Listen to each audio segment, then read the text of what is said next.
All our templates are on the 1 to 10 scale.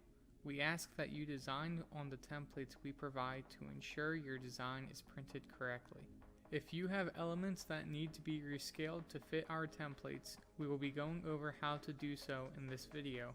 First, you can select the object and then go to the Object tab on the top left, then Transform, then Scale. A window will now appear.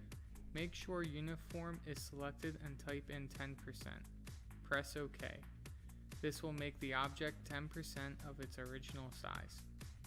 Another way you can scale the element is by first selecting the object.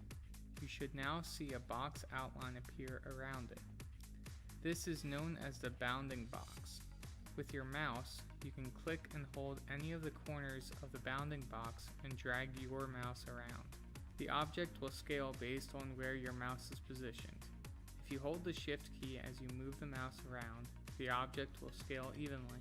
These are the two ways you can scale elements or your design on our templates. Thank you for watching this video.